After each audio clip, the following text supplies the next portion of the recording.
Create with Fran Sidney. Hello everyone and welcome to the show. This is episode 128 and it's Fran Sidney talking to you from Create with France, and we are now in 2023. It's mid-January, end of January. What are you doing with all your goals? Have you already forgotten about them? Did you have a goal about, losing weight, becoming fitter, becoming richer, becoming happier? I'm gonna tell you one of my goals, and it's a hidden goal. I don't tell everyone, but I really want to live until I'm older, much older than now, twice as older, and I want to be able to completely avoid cognitive decline. In other words, I don't want to become impaired mentally and to be placed in a special people's home because I can't even remember what I had for breakfast and who my husband is. I want to be able to savor all the days on the earth. And a lot of people think that this is, genetic or it will happen anyway. When you're old, you lose it. But you know what? Science doesn't say so. So if you are interested in avoiding cognitive decline, Alzheimer, dementia, and a lot of anxiety for you and for your loved ones, keep listening because we have a lot of stuff here to discuss and it's going to be so useful, and actually it's not that difficult to put into practice most of those principles, and you will see that I've talked about most of them already in the course of the past 2 years. So tune in for more information. I don't think I want to spend any time explaining what Alzheimer is because most of us have met somebody who was absolutely fine until it wasn't fine anymore. He or she lost it completely. And I remember quite a few people. One was a very nice man, a watercolor artist, and he would love his meat and lots of rich sauces and things like that. And he was quite overweight. And eventually he started to decline mentally. He wasn't very old, but decline until he developed a lot of behavioral issues. And then he became bedridden and he had dementia for years, ended up in a special unit, in a special, I wouldn't say hospital, but similar, and eventually died without recognizing anyone or anything. And he was such a brilliant, smart person. And lots of you probably have this experience of losing a person in the family due to Alzheimer because they're alive, but they're not there. So what's going on? Is it true that Alzheimer is the diabetes of the brain? Is it more than that? Is it about plaque? And why do we talk about it? Because in my podcast we do talk about mental health. And with mental health, prevention is always better than the cure. So I looked at an interesting book called The First Survivors of Alzheimer's, which talks about 7 stories of people who have improved very clearly the cognitive decline, especially those who were in the beginning, pre-Alzheimer state. And this book from Dale Bredesen, however you read that, sorry for pronunciation. And I thought that I would mention a few points. Why would you be interested now in something that usually happens to 90-year-old people? Well, because now it's happening to 70-year-old, 6-year-old, and even 30-year-old people. So what's going on? And one of the things that might tell you, you are in the preparation stage for that. And one of the symptoms of being in these early stages of cognitive decline is when we realize that every afternoon we just crash. We have a bit of a mental fog, we're not there. And then we say, well, it's because I didn't sleep or I had stress. And sometimes this is actually a marker to tell us that there's something a lot more important is happening and we're still able to stop it in its track or tracks. So according to Dale Bredesen, this cognitive decline that we call Alzheimer is basically an insufficiency versus balance problem, and it does touch 15% of us. Now he's American, so we'll be talking about numbers from the United States all the time.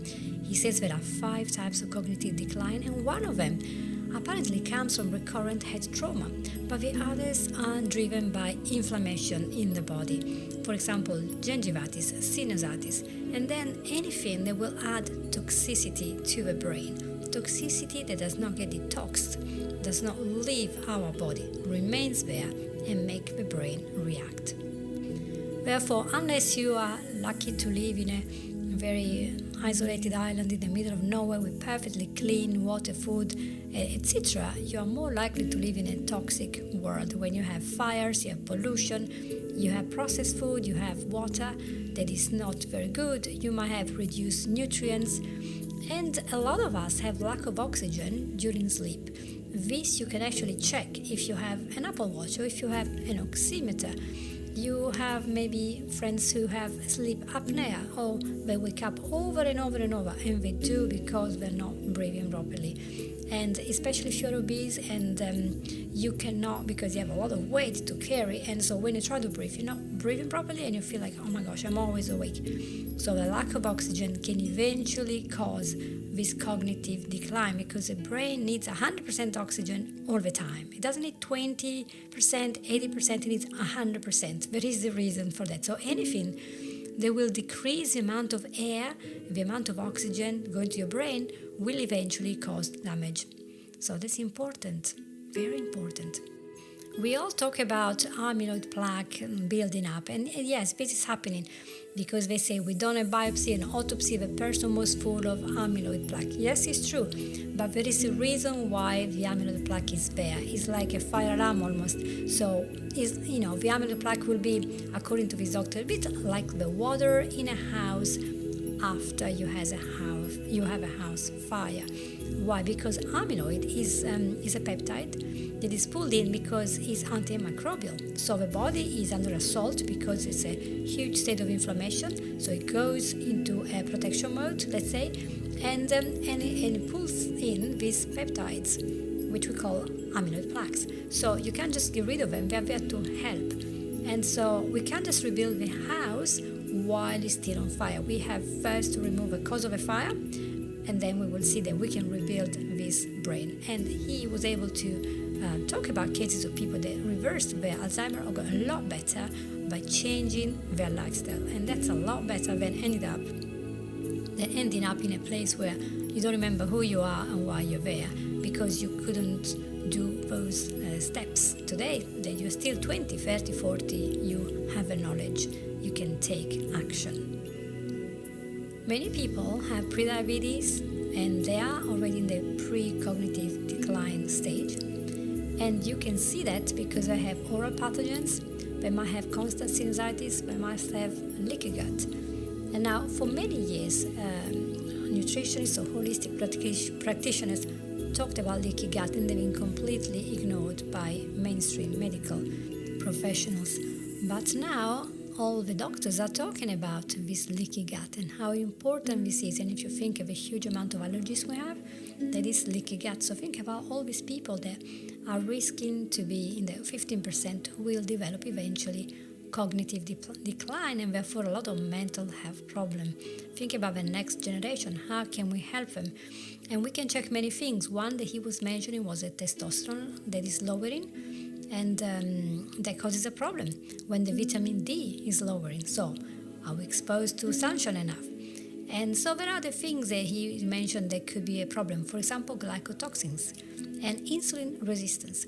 So all these things that happen to our body that create a constant state of inflammation and degradation create a problem that might become later cognitive decline. Now you might think that only very few people have insulin resistance, but according to this doctor, there are 80 million Americans that have insulin resistance. I do not have data for the UK or Italy or Africa. I'm sure they're all different and we all have a certain level, but surely the processed food we have, are very important in this. And some of these people will go on and develop diabetes. And we have to remember that when we talk about insulin, we're not just talking about sugar and energy. Insulin is a hormone, it's a growth factor. And if we are on a high carb diet with very low amount of fibers, we have a high glycemic load for years, that will create eventually insulin resistance, inflammation, neurological damage, and diabetes. So it's not a very good thing to do to be on a high carb diet. So if our goal is not to lose weight, maybe it could be to reduce the amount of this refined white flour, white bread, and all this white that is not very good for us at all. It doesn't hurt us as we eat it. It takes years of building up, and that's the problem. Because we do not see an immediate damage, we think it's okay, but it's not okay. Now, before you go into a state of panic and think, oh my gosh, I'm gonna have this problem, wait, there is so much we can do. So there is plenty of hope for us, especially if we do not have symptoms yet. Although I did watch a TED Talk last week about a woman, I think she was a doctor, and she put her own husband on a special diet. He had forgotten everything. He couldn't even cut the grass, go to work, nothing. And she put him on this coconut oil diet, and he got better within weeks. So, go and check it out. I don't have time in this moment because I'm live recording this podcast for you. But if you read this first Survivors of Alzheimer's book from his doctor, you will see there are people who have reversed their issues. And what we need to do is to detox. Detox all this stuff, all these toxins that we are putting in our body. There is toxicity everywhere, in the air, in the water, in the food, and we have food that has mercury. There is, for example, beef that is not grass-fed, and it's got a lot of omega-6 inside. It's not good for us. We can't just keep eating simple carbs. That created a problem in the body. And also he was mentioning about fragrances and chemicals that come inside our body, and we could just stop them. Fire, for example, I never thought about that, but fire can cause an issue. And he quoted that 13% of the people that were in the 9/11, the Trade Center cloud after the explosion developed cognitive problems because of being exposed to this fire. Think about you sitting the whole day without a HEPA filter in your house. We don't open the windows, or because it's cold, you don't change the air, and maybe you're actually burning something, and all the chemicals from your carpet, from your from all the chemicals that are used to treat your furniture and your walls, etc., they are there, and you're breathing that 24/7. It's not good. You might think that, of course, we have a liver, and that is supposed to clear everything. Of course, the liver is an amazing organ, and there is a point where the liver has too much to do. And remember, if the liver wants to clear up, but it can't because we are constipated, then all the toxins go back into the blood. And when the toxins are crossing the blood-brain barrier, the brain will go into survival mode. So it will shrink to survive, and we're going to have tissues that are not good. And so the liver has a limit, and we have to continuously eat things that allow our body to cleanse, and that's called the greens. We need to eat greens, yes. The other suggestions given by this doctor to maintain this sharpness in our mind is to detox in different ways. For example, some people might enjoy saunas, other people will enjoy exercise. Some people will need to tweak their diet and add more greens and decrease the level of white carbohydrates. Others will just take some supplements on top of this. And especially dark leafy greens, for example, broccoli, they're amazing for this. They are the cleaners of the body. And so we have to maybe check this and not think about, I need to detox only in winter or only if we get cancer. It's not for sick people. Detoxing should be done at least twice a year. That's what Dr. Christopher was preaching and teaching when I was doing his nutrition course years ago. If you want to be healthier, have energy, and not fall asleep after afternoon, and if we want to lower this risk of chronic disease, to cancer, to mental decline, we need to detox all the time, and we will have so much more energy. So it's not one pill that will get better, or one injection, or one event, one day of exercise, one good meal. No, it will be the constant putting in of these wrong things that will eventually make us age faster, and our brain will age faster because it cannot clean up. And that's interesting because what the doctors are saying now is that we develop our first chronic illness when we are 40 and 50, 40 in the States, 50 in the United Kingdom, because we are combining a really bad combination, poor diet and poor sleep. and we add a little bit of sprinkle of salt, yes, high stress and lack of brain training. That makes you think, wow, what's going on here? And what the doctor explains is that when we are living an unhealthy lifestyle and we call that convenience, we are creating the very biochemistry that is necessary and the environment that is perfect for creating the cognitive decline that we might get. So when we do one of these things like smoking or drinking, we have constant lack of sleep, high carbs, lots of big fishes, tuna, they have all the small fishes inside, they have all the mercury for years. If we have, cheeseburgers and fries, Coke, if we become obese, if we are avoiding fiber because we decided we do not like greens, eventually with all that and maybe a high stressful job, we might end up not only with cancer, diabetes and stroke, obesity, high pressure, but also with cognitive decline. And I think there's nothing worse than sitting there thinking, who am I? And then realizing we could have prevented this completely. Incredibly, this doctor also mentioned that we should have HEPA filters running in the house all the time to clean the air. The water we have should be filtered because when it comes, remember where it comes from. Very, very few people now are having water from a spring. Okay, this water comes in bottles. It's been contained in plastic. The plastic has been out we have all these phthalates.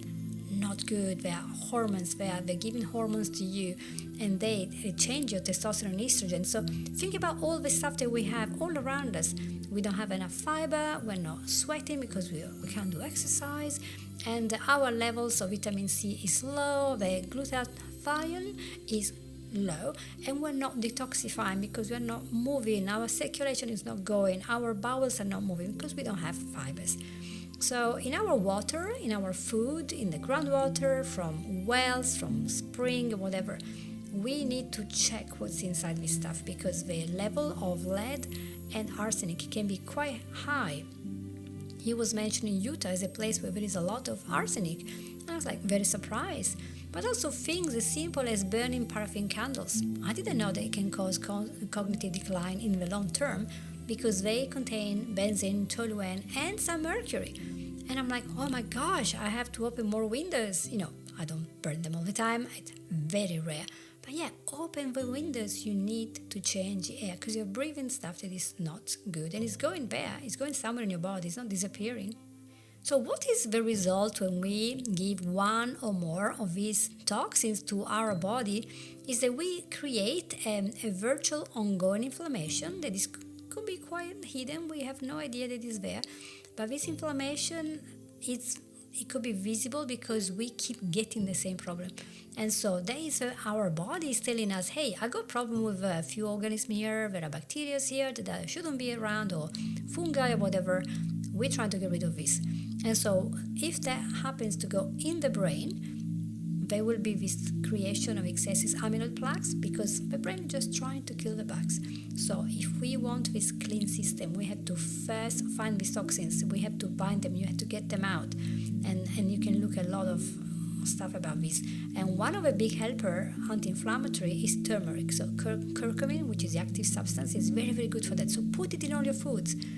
And it helps, maybe a medical dose is a lot higher than the culinary dose, so make sure that it's done. But there is so much we can do just on a daily basis to help the body to do its cleaning job.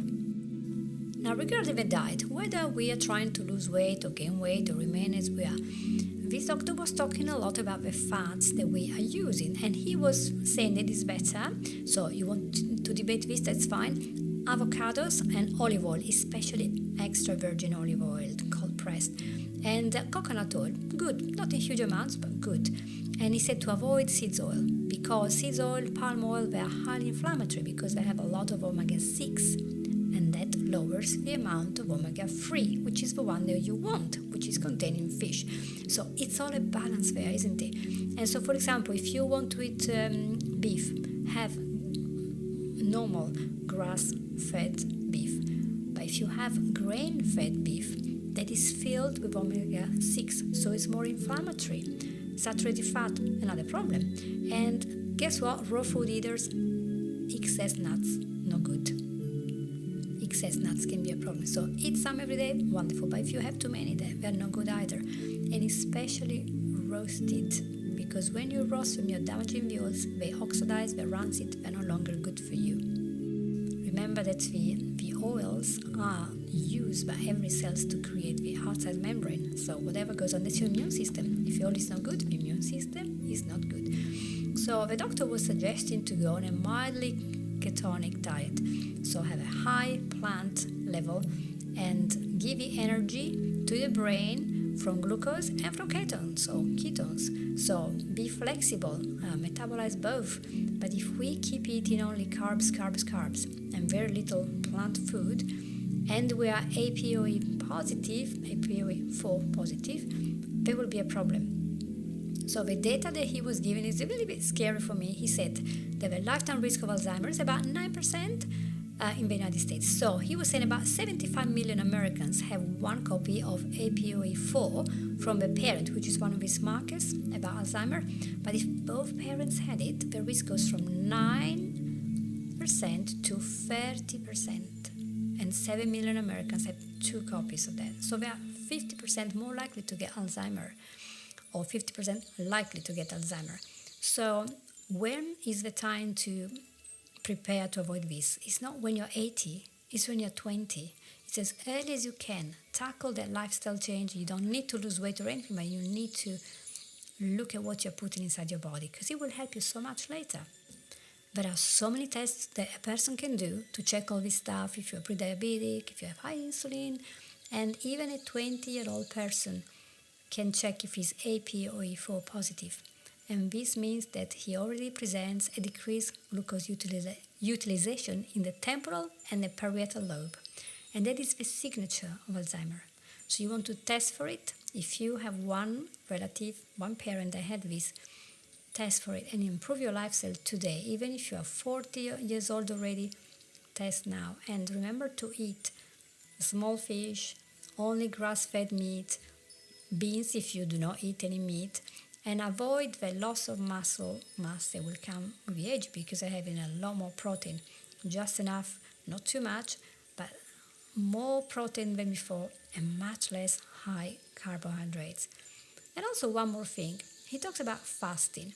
Fasting should be done every day, 12 to 16 hours a day, depending on how much you can do. And they will allow you to have what we call autophagy, which is the body eating what are the toxins and the things to get rid of. The body cannot clean while it is digesting. As long as you are digesting, you cannot clean. So it's a great idea to have an early dinner, then stop eating for 3 hours and go to sleep. And in the morning, don't go straight to have a food unless you have to. Try not to eat, just have water and help the body to clean, and only eat when you are hungry. Even exercise before eating, so then you will never be putting too much weight, because you are not doing anything else. You're just burning what you just have in your body. So you will not become really, really large, because you're not introducing more than you need. It's important to not eat very late in the night. And a last observation that the doctor was making was very interesting. He said that many people, they spike very high with carbohydrates during the day. And then when they wake up in the middle of the night, they're actually going into hypoglycemia. And so this is a problem for the brain. So he was suggesting to choose instead for dinner some good fats, some good proteins, some carbs, and do not go on high carbs before going to bed, because then you have a smooth curve, you have no spikes, and then you don't wake up suddenly in the night because you feel like you haven't eaten. And that is a mistake that is very easy to make, to have a lot of pasta or rice in the evening, think, oh, I'm just so good, now I'm going to sleep so well. Yes, you are, but then later, when your GI changes, your level of GI changes, then you have a problem. And this problem, if you do it once, it's okay, but if you keep repeating it for many years, you will get the issue of creating more inflammation in your body, and also because of the lack of sleep, you're adding to the stress. So what is the best goal to have for 2023?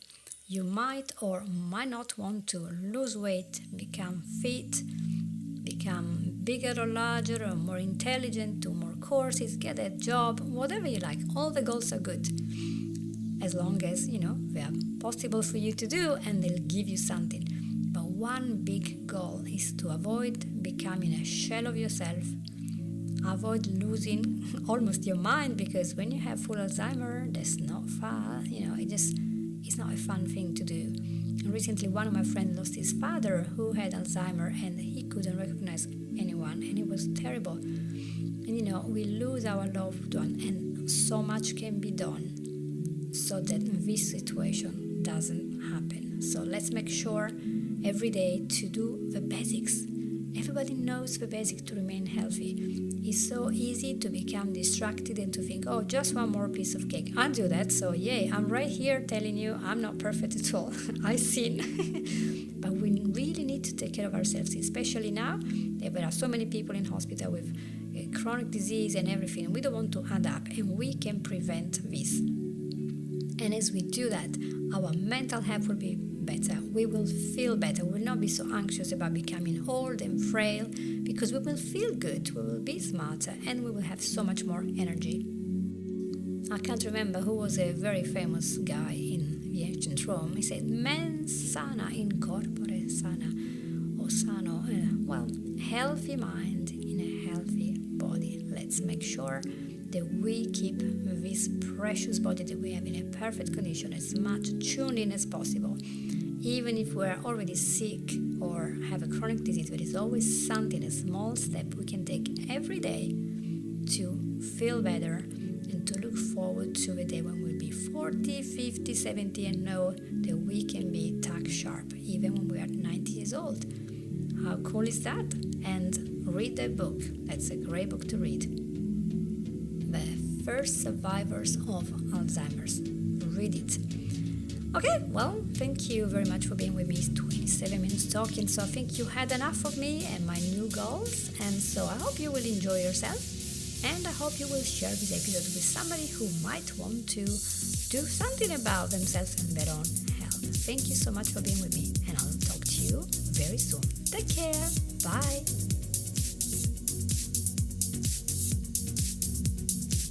You've listened to Create with Franz Sydney.